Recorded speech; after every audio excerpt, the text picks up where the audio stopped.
গরমের সময় ট্যাঙ্গার এই ঝোল খেতে কি যে অমৃত লাগে তা আমরা যারা খেয়েছি শুধু তারাই বলতে পারবো। বিশেষ করে সিলেটে তো গরমের সময় এই ট্যাঙ্গার শিরাটা সবার বাসায় প্রতিদিনই মোটামুটি রান্না করা হয়, আর সবাই খুব বেশি পছন্দ করে এই ট্যাঙ্গার শিরা।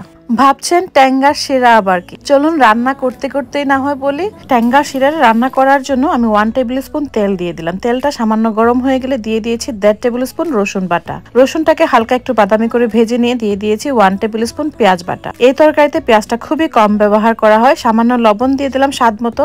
লবণটা দিয়ে পেঁয়াজটাকে ভালোভাবে ভুনে নিচ্ছি। পেঁয়াজের কাঁচা স্মেলটা যখন চলে যাবে তখন এখানে দিয়ে দিয়েছি 1/2 টেবিল স্পুন হলুদের গুঁড়া, 1 টিস্পুন ধনিয়া গুঁড়া। শুধুমাত্র হলুদ এবং ধনিয়াই এই তরকারিতে ব্যবহার করা হবে। হলুদ এবং ধনিয়াটাকে পেঁয়াজের সাথে একটু নেড়ে নিয়ে সামান্য পানি দিয়ে মশলাটাকে এখন কষিয়ে নেব। ঢাকনা দিয়ে ঢেকে দিচ্ছি, এতে করে মশলা কাঁচা স্মেলটা চলে যাবে।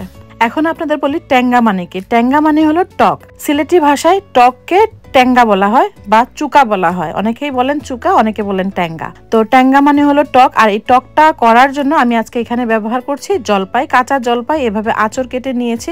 আপনারা চাইলে আম কিংবা টমেটো দিয়েও এই ট্যাঙ্গাটা করতে পারেন। মশলাটা কষানো হয়ে গেলে এখানে আমি জলপাই দিয়ে দিয়েছি, প্রায় 12 থেকে 15টা হবে। জলপাইগুলো কিন্তু আগেই বলেছি আমি আঁচড় কেটে নিয়েছি, যেন জলপাইয়ের মধ্যেও মশলার ফ্লেভারটা ভালোভাবে ঢোকে। জলপাইটাকে মশলার সাথে একটু সময় নেড়ে নিয়ে সামান্য একটু পানি দিয়ে জলপাইটাকে ঢেকে দিচ্ছি, এতে করে জলপাইগুলো অল্প একটু নরম হয়ে আসবে। 3-4 মিনিট ঢাকনা দিয়ে রান্না করার পরে কিন্তু জলপাইগুলো একদমই নরম হয়ে গিয়েছে। আর খুব বেশি জাল করব না, তা না হলে জলপাইগুলো গলে গলে যাবে আর বেশি ট্যাঙ্গা হয়ে যাবে, মানে টক হয়ে যাবে। আর এই টকের সাথে আমরা কিন্তু মাছও ব্যবহার করি। আর আজকে আমি নিয়েছি মৃগেল মাছ। মৃগেল মাছগুলোকে আমি ছোট ছোট টুকরো করে পরিষ্কার করে নিয়ে এখন জলপাইয়ের মধ্যে দিয়ে দিয়েছি। সাথে আমি স্বাদ মতো কাঁচামরিচ দিয়ে দিয়েছি। কাঁচামরিচ না দিলেও চলে, যেহেতু এটা আমরা ডালের মতো খাই, তাই খুব বেশি ঝাল কিন্তু এই তরকারিতে না দেয়াই ভালো। আমি সামান্য কিছু কাঁচামরিচ কুচি করে ঢাকনা দিয়ে ঢেকে দিলাম মাছটা কষানোর জন্য।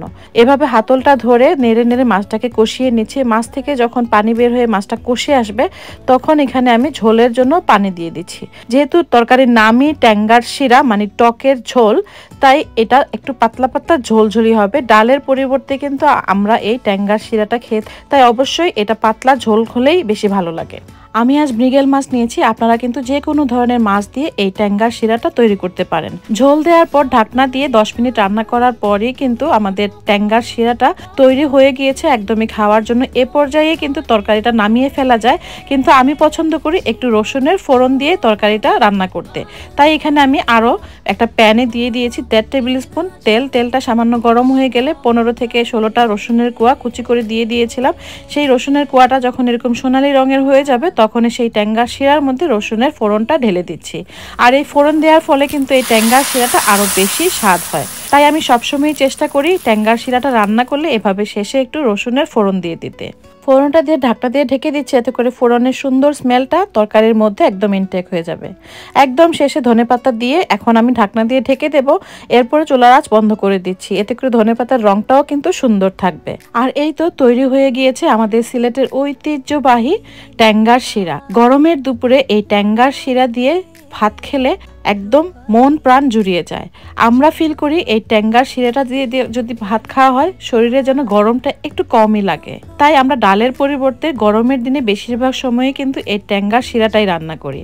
আশা করছি আজকের আমাদের এই ট্রেডিশনাল ট্যাঙ্গার শিরা রেসিপি আপনাদেরও ভালো লেগেছে। কেমন লেগেছে লাইক এবং কমেন্ট করে জানাতে ভুলবেন না। ভালো লাগলে অবশ্যই শেয়ার করবেন। আল্লাহ হাফেজ।